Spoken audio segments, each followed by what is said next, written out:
Hello and welcome to Fresh Thinking by Snowden Optiro, a podcast where we delve into the technical aspects of the mining industry. My name's Tarrant Elkington, General Manager for Snowden Optiro here in Perth.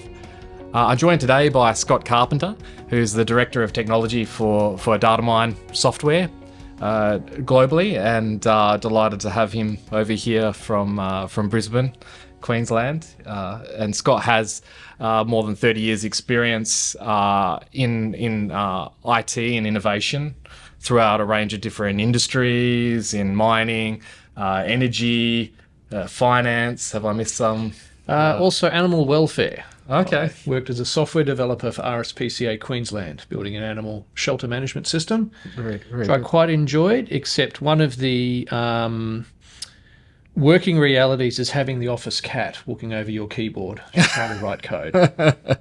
So it's a variety of experience. Yes. So yeah, excellent to have you here on the podcast. Thank you, Tarrant. And yeah, delighted and really excited for the opportunities for your customers and your team with AI, particularly with everything that's going on and the world seeming to change every week. Yeah, absolutely. So as you say, the topic that we're going to talk about today is this thing called AI and its application in mining, and maybe have a look back to the past and technologies, disruptive technologies that have come into the world and the mining industry, and see if there's parallels that we can draw and principles we can draw from those that might give us a hint as to where AI might go in the mining industry. So I guess maybe we might start with a look at disruptive technologies, right? That we've had in the past. And maybe you could explain to us a little bit about the typical trajectory that those technologies take.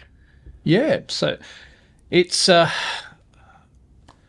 disclosure, I am somewhat of an aviation buff. Okay. So I love flying and all the rest. I'm keen to be a fighter pilot when I was a lot younger. But on that topic, one example where we've seen this happen, it's outside mining, but there's a lot of parallels, is in commercial aviation. And it was actually with the Douglas DC-3, which was the world's first commercially successful airliner. Now, the thing with the DC-3, it was launched in 1935. It was beaten to market by the Boeing 247. So should be game over, right? But it turns out that it was the DC-3 that soared, no pun intended, and the Boeing 247 didn't quite make it. Now, the thing is, we had 2 years of R&D between those two aircraft. So did we have people teleport back from the future to hand over advanced technology? Absolutely not. But for the DC-3, it came down to a couple of key differences. There were some engine improvements, but the key thing was flaps were made available, which gave greater lifting capacity, which meant greater passenger carrying capacity, which tipped the DC-3 over into commercial success. So if you looked at the Boeing 247 and the DC-3, you're seeing undercarriage, you're seeing wings, you're seeing engines, you're seeing seats. But the difference there was 10 seats in the Boeing 247, and you could carry up to 21, 25 customers in the DC-3 with all of those changes coming together. But the key thing, it wasn't just one thing, Tarrant. It was a whole lot of things that needed to come together and at the right time, and of which we do have a number of examples in the mining industry of that happening already. So I guess when you have this disruptive technology, like flight, there's things that tend to happen, right? Where if you think about AI, we're in this phase, it might be a hype phase, I might say, yes. Right? So how does that typically go for these for new technologies and things? Well, again, nothing new under the sun, as they say. So going back to commercial aviation, there was much enthusiasm, optimism, excitement for how aviation is going to transform the world. And of course it has. But many, many years later. And so this cycle of hype, this cycle of then disappointment is something that we've seen over and over again. And I think it's really important to be cognizant of that. And again, not throw the baby out with the bathwater with technologies. Do recognise when something has been hyped by vendors with a vested interest, but at the same time, keep a very careful eye out and see whether the pieces might be coming together for something you could take advantage of for your production and for your business. So I guess you've talked in some of your papers that you've written about this. Is it Amara's law? Yes. Could you explain to us a little bit about what that means? Yes. So Amara's law, it was defined in the 1970s from research by Roy Amara. And essentially we overestimate the short-term impact of a new technology, but then underestimate its longer-term value. And I think for anyone familiar with Gartner, they epitomise that into their hype cycle that a lot of people might be familiar with. And I can say, here's one I prepared earlier. for the viewers, yeah. So yeah, we're holding up the Gartner hype cycle. So if you're listening, you can Google this pretty quickly, and I think we can all be quite familiar with the stages. So we start off with some trigger for technology, and then we shoot up to this peak of inflated expectations. I think fair to say we're seeing that with generative AI. It was just 2022 that ChatGPT launched. Yep. And last I read, 700 million active monthly users. So, where are we here? We hit the peak. Then we realise this technology is not going to change absolutely everything and make us a cup of tea and do all we were hoping for and then more. And we drop down into this trough of disillusionment, saying, oh, it's no good. However, there's this increasing here called the slope of enlightenment. So actually there might be some practical use cases. And then we head into the plateau of productivity. And I know you've noticed something interesting about this graph. You've noticed some differences, I remember you mentioning, between this peak up the top and the plateau. Yes, well, I mean, we say that in Amara's law, it says that that we tend to underestimate the long-term, benefits, whereas the plateau that you show is at a lower level than the peak, I suppose. So the question is, does a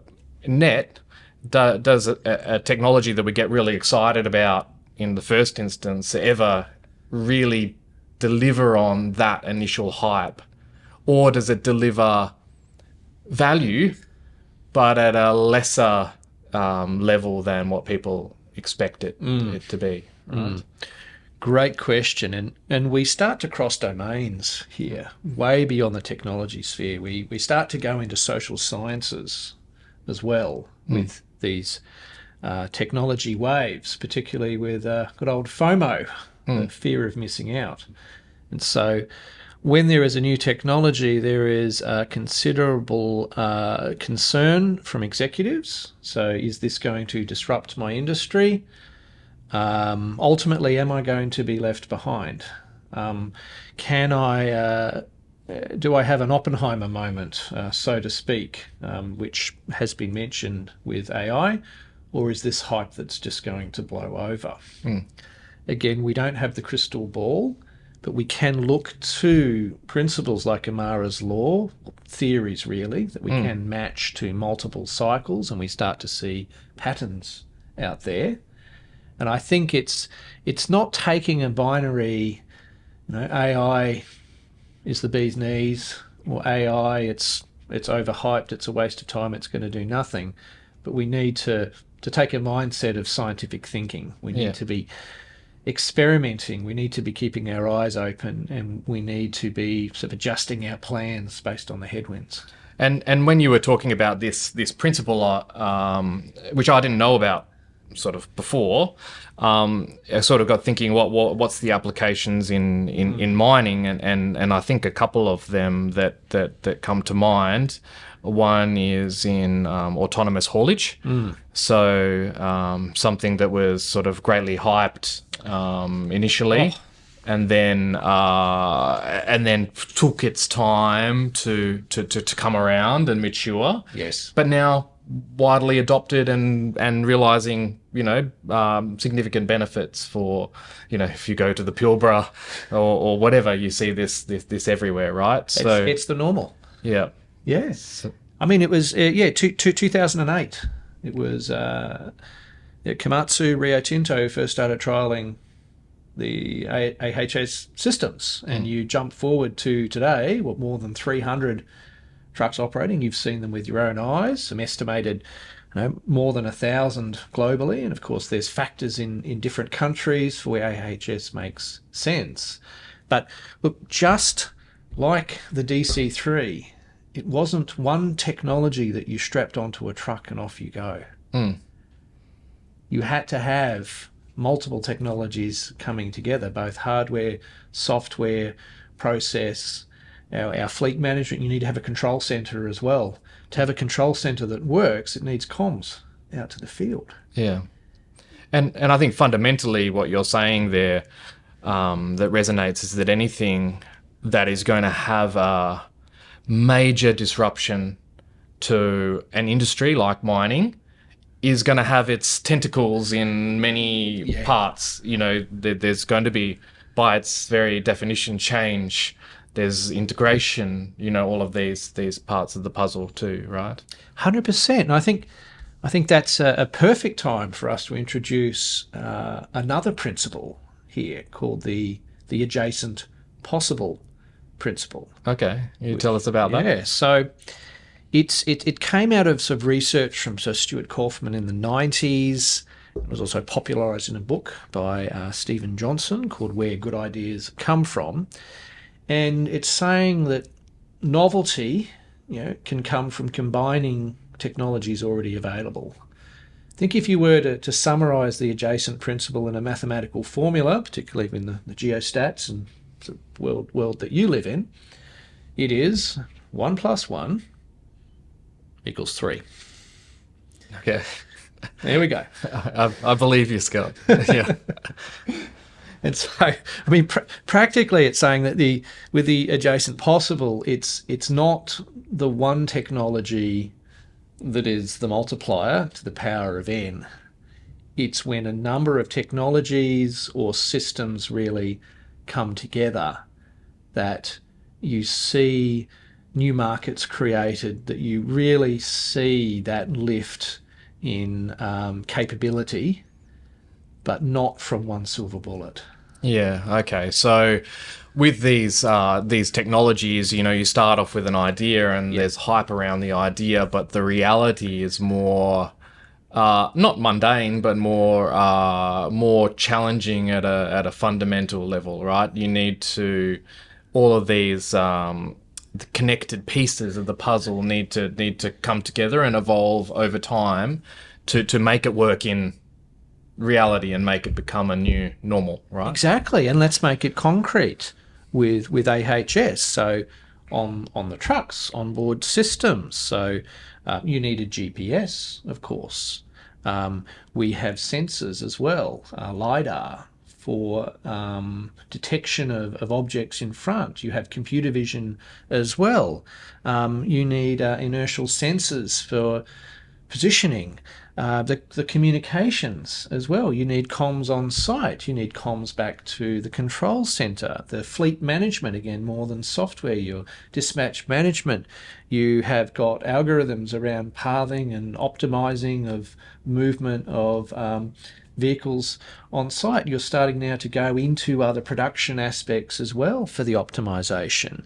You've got geo-referencing coming back with GPS. Where are the trucks? There's safety aspects as well. Let's get on to safety. Is our laws and policies regulations, being able to provide sort of safe operation of AHS. Okay, we're integrating again into the current loading, dumping routes. We're talking across different departments. We have an edge computing application running on the trucks. We're not always going to have connectivity. I mean, that's just a taster menu of all these things that needed to come together for AHS to be at that inflection point, so to speak. Yeah. So obviously that takes some time, but I guess the hype gets people interested to do all of those things, right? To get to that final destination, right? And again, we've seen this over time, such as with the Great Railways hype. And often the people who made money out of the railways, and because often it was tied to mining, of course, with the gold rush, commodities. I've got to get out there. How am I going to get out there? There's no road, so I'll build rail. Well, when I get there, I need something to dig. Yeah. The shop selling the shovel, and then the hype with railways again, and it's like, well, I'm building a railway. Where's it going to? That doesn't matter. Get on board. You're going to miss out. Back to FOMO again. Yeah. That was to raise the capital. So that hype with the railway boom actually provided the capital to build the infrastructure. Yeah.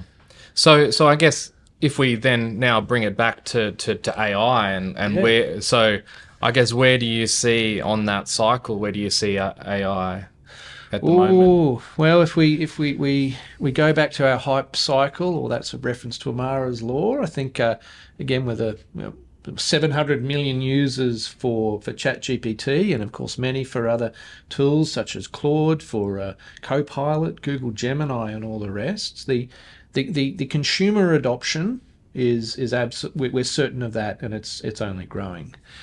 What I find interesting with AI in the business sense is you see a lot of press releases, you see a lot of partnership announcements. What we don't see yet is a lot of these concrete case studies. There are a few early on, so I'm thinking, why? Now, are they under embargo because someone has found the secret sauce, or are we still trying to sort out the recipe? Are the pieces still needing to come together? Do you think that, like if we were to, AI is a big topic, right? But if we were to break it down into the various components, do you think that generative AI, so the AI where we're communicating with a chatbot and getting a response, do you reckon that skipped over this cycle and is at a level of productivity now? Well, it's just generative AI. Generative AI. So our co-pilots, ChatGPT, undoubtedly we are seeing productivity benefits. So practical examples: summarize your meeting notes, help people prepare a presentation by brainstorming ideas. Now, the key thing with just those two examples is that we're providing the input. Yeah. We're not saying, go forth and build me a digital railway, so to speak. Yeah. We're in the driver's seat there. And for those two examples, you're really heading towards a zero-sum game because it's around optimization of existing processes. We're not creating anything new. Yeah. But it used to take me half an hour to prepare my meeting minutes after a meeting. I can now get it done in 2 minutes. Yeah. Great. I got 28 minutes back. Yeah. And it is amazing, but it's also something that's contained, right? So it doesn't actually take the actions for you. It's gathering information, and it's super smart, you know. But it helps you with the productivity of your task, right? Undoubtedly, we're seeing benefits there. But yeah, again, sort of thinking back in the mining example, I suppose, where the industry has come from, that if you go back to even the 1970s, a lot of the records are in filing cabinets. And people very quickly got good productivity out of that, right? Did we skip this trough of disillusionment? Did we go through that process? You know, where are we at with generative AI specifically? Oh, yes. Back to the back to the hype cycle there, definitely. So again, we're seeing some clear benefits, and again, more than productivity, use of generative AI for doing analysis, for generating code, for helping with content. It's there, the agentic AI, AGI. Of course, we always need new acronyms. Essentially, can I have a robot assistant to go off and do tasks for me independently? Yeah. So generative AI, a reasonably self-contained beast that has got productivity gains for it, but it's something that you just communicate with. And if you tie that back to your, the adjacency principle, while it pulls data from a number of sources, it didn't necessarily need to, integrate with everything else. But if we think to, agentic AI, so something that will do something for somebody, right? Could go and buy your shopping for you, or take some action in a different system that's outside of your chat. In generative AI, it can make a suggestion for what you to do, but you've got to go and do it, right? So the next step is this agentic AI, where people start to do things for you, and we kind of think, well, how does that work in our field of digital mining, right? Where do you think that next step is in the hype cycle? Well, absolutely rushing towards the peak of inflated expectations, to borrow from Gartner, and again, a rush of vendor announcements. I think the timing is very interesting coming out of the generative AI ChatGPT cycle, or still a huge amount of interest and growing there, because we've seen what's possible. So at the same time, we've seen generative AI hallucinate. We've seen it wander down the garden path, which is really a nature of its statistical modelling. It's really basing on its corpus of knowledge. It's trying to calculate the probability of the next number or letter to generate. So I think that's actually quite helpful in this case. And I think that may even temper some expectations with the agentic AI. However, there are clear productivity benefits even for new value within the mining sector. And a lot of those reasons, again, when you consider the adjacent possible principle, that's all the pieces coming together, the 1 + 1 = 3. I think a lot of that started in the 1970s. So this is more than the bell-bottom trousers, some incredible hairstyles. I think the mullet, was the mullet back? No, I think that was after. That's after getting well, maybe I'll show my age here. So. That's right. Maybe have to get some older photos of yourself. No.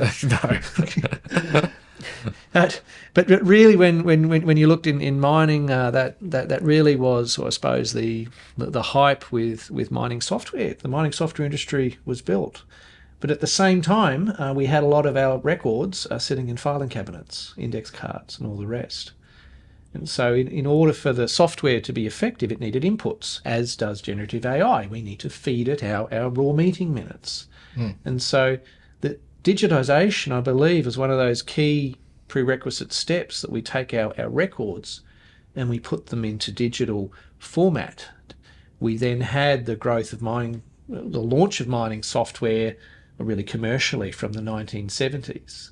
And so can I equip a geologist, again, effectively back to productivity, to now do the work of 5 geologists in a day? Yeah.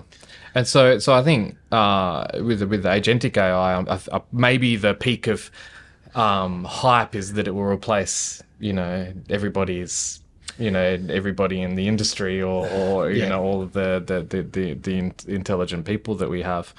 And I think a lot of people are wondering about that. But if we follow through that pathway, and maybe this podcast might come back to bite us at some point in the future. But I like to think that I'm an optimist for human insight and things like that. That maybe what could happen is that if we follow through the principles in the past, that this agentic AI will realize that it's reliant on having good data, to start with, and also that this AI isn't going to put metal in the ground for you. It is an assistant to help guide, to make you potentially a lot more productive in the future. So I think, from my reading of this, the trough of disillusionment is realizing that when we let something go and do by itself, there might be an agent that goes and does a pit design.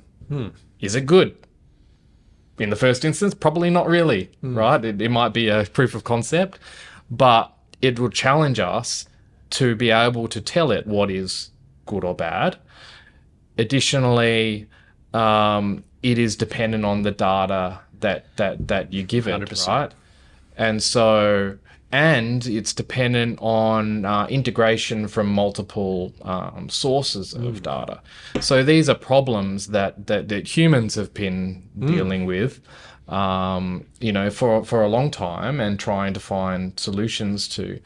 So I'm not sure what you think, but to me, that's what that trough of disillusionment might look like in agentic AI, is that people expect it's going to replace everybody's jobs, but ultimately it's going to be maybe a bit slower in terms of its impact at really doing top level, work for you. That's going to take some time for the system, the system and the ecosystem to develop. 100%. So back to that adjacent possible principle, all the pieces coming together. But one thing that we have learnt from generative AI is we've had very high expectations of AI with the hype cycle. I mean, of course, you can also go down the James Cameron 1984 Terminator path of going to take over the world and destroy us all. Again, that is a risk, of course. But the one key difference with AI is when it launched, that we had the expectation that it would be fixing our mistakes, that AI would be there we go, that's the gold standard, no pun intended. But what we've actually found is it's humans going in and correcting AI. So we were expecting it to get to 110%, if you will. Yeah. Okay. Look at this amazing thing, and it can then go and make us better. But it's getting to 80%, maybe 90%. And then it's people that is dealing with the last critical 10%. It's absolutely flipped on its head. Yes. Yeah, and it reminds me of a quote that when this first came out, Anthony Cook, who works with us here, our VP Geology, Datamine, Anthony. And I'm not sure if it's his quote or somebody else, but it said that it was explained it as an intern with a PhD in everything, and so super smart, but needs to be checked. Right? Yes. And the interesting thing for agentic AI, when that's fine when the human has to check and then needs to choose to take an action. If you've got an agent that's doing something automatically without you checking, that's what becomes a lot more dangerous or risky, depending on what it is that you're wanting it to 100%. Do, right? So I think that's the thing that is going to potentially make this next step a much harder, not to say that the generative AI, because that's an amazing technology, but that step is going to be much harder to change for people to accept, for governments to accept, for communities to accept. And not to say that it won't happen, but it might just take the time for all of those pieces to come together. I saw that exact example with one of our talented R&D teams with generative AI, and Selena was one of our talented developers. She was trying the tool, and it helped to analyze some code for her. It provided some suggestions, and I was there with her dev lead, dev manager Rob, a very experienced, talented fellow. And Selena said, "Oh, the code that it's generated that's quite accurate. That's quite helpful for me." And Rob, he's the philosopher technologist, he saw something meta occurring right there, and he called it out on the spot. He said, the only reason that Selena could pick that up was from her experience as a developer. Yeah. She did the review on the spot. She learnt immediately, her brain processed that code and went, that looks good. The human was still in the loop. Yeah, and I think, I guess I hope for society that that's still the case, even as we develop technologies that can incorporate this. That it's still going to come down to the people and their ideas, right? Well, yeah, I mean, we tend to forget AI. The A stands for artificial. Okay, we're dealing with computer systems. Very clever computer systems, and to the credit of the research that's gone into more than 50 years working towards this. And then you go back hundreds of years, even to the philosophers. I mean, we've, as a species, we've been yearning for this robot assistance since dawn of time. Yeah. And are we witnessing that now? What does that mean for our industry? What does that mean for our society? And and to some extent, we've seen it go the full path with autonomous haulage, right? That is artificial intelligence. It's gone through all of these steps in a fairly contained, way. That the truck is now a robot. Yes. In effect, right? So we have seen those possibilities. I think the other possibilities that we're working on are sometimes more generic and smaller scale, and more complicated. So I think that's what's going to be interesting to see. 100%. Yeah, and it's coming back to, again, the social sciences are a key part of this. And so a lot of human nature is we tend to be reductionist. So if something goes wrong, who's to blame? So if there's sort of any sort of issue within Snowden Optiro, who could we blame? Probably me. Yeah. Naturally. We often see events occurring, and we want that certainty. What was the cause? But the real world out there, on our sites, so in our businesses, it's not just one factor. It's a combination of factors. The whole butterfly flaps its wings in China approach.